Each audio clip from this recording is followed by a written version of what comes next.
When it comes to self-sufficiency, people always think it's about the big harvests, the full pantry, but that's not always necessarily the case. It is the baby steps that lead up to that that really make the biggest difference. In today's video, we're going to be looking at all of the things that you can be doing right now to become a little bit more self-sufficient. From planting a garden to homemade compost, and even how to store that massive glut that you know is filling up your fridge. If you're all about self-sufficiency, this is the channel for you.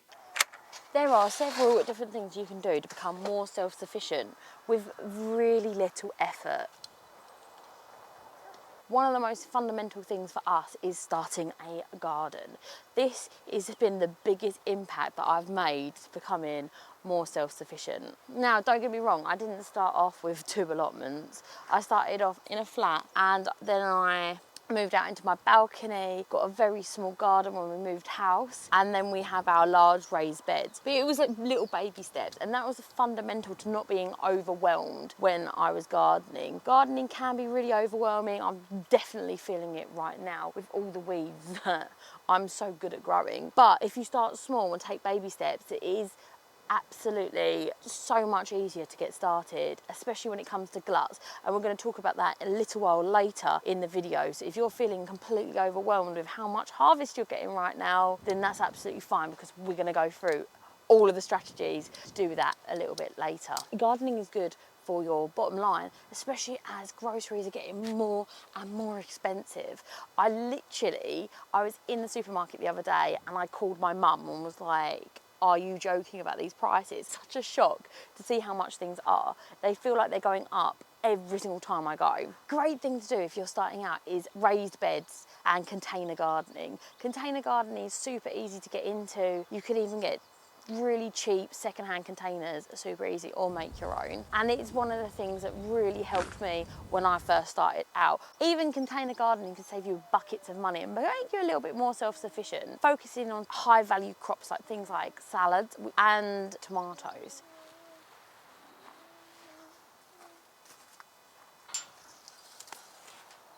The next thing we're going to be talking about is composting. Composting can save a lot of money in the garden, particularly if you're doing no dig. No dig is a lot of compost, especially when you're starting out, but it is worth it in the long run, because no dig apparently is less weeds, and we're going to be talking a lot more about that in the next episode. But there are things that you don't want to compost, particularly perennial weeds like this.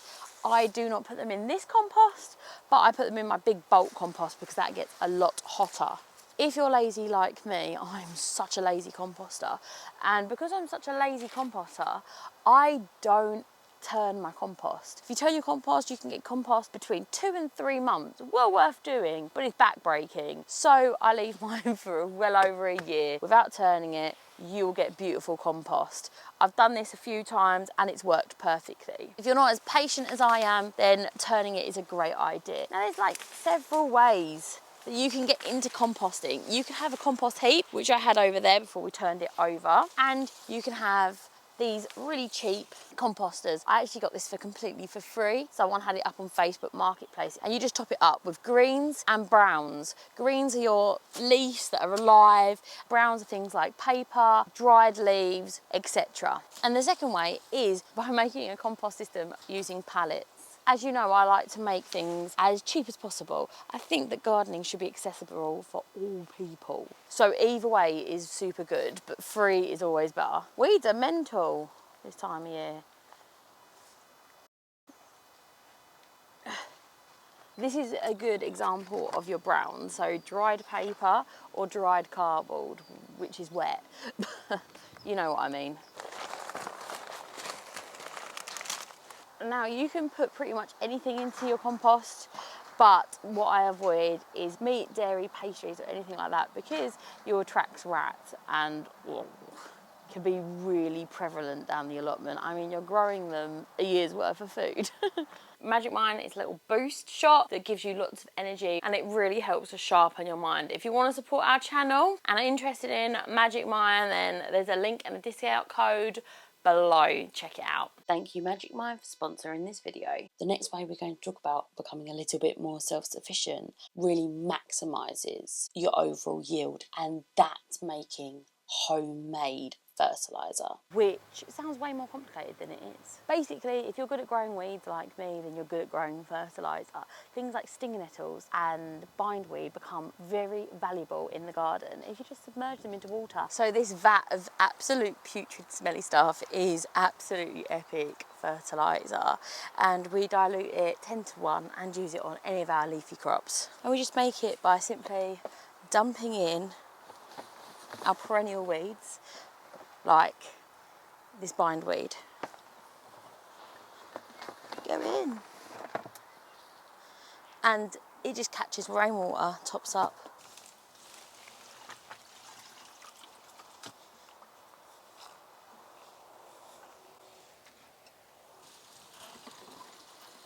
So this is good for anything really leafy, like these cabbages, any brassica really, or lettuce or anything like that. The fertiliser is really rich in nitrogen and potassium, which is excellent for all sorts of vegetables. Studies even say that you can give yourself a bumper of 15 to 25% increase in your overall yield, which is epic. It also reduces the overall pressure of pests, and that's because pests go for sick and dying plants. They're nature's clean-up crew. So the healthier plants you get, the less likely you are to get any pests and issues and diseases. And you can do this even if you're renting a house or you've got your own allotment. It is an excellent way of becoming that little bit more self-sufficient. Where are you going? But it is worth noting that excessive amount of nitrogens will give you lots of leaves and less fruit and roots. So things like carrots and tomatoes, when they start flowering, it's good to like ease off this sort of fertiliser. But to get everything established, it is an excellent fertiliser.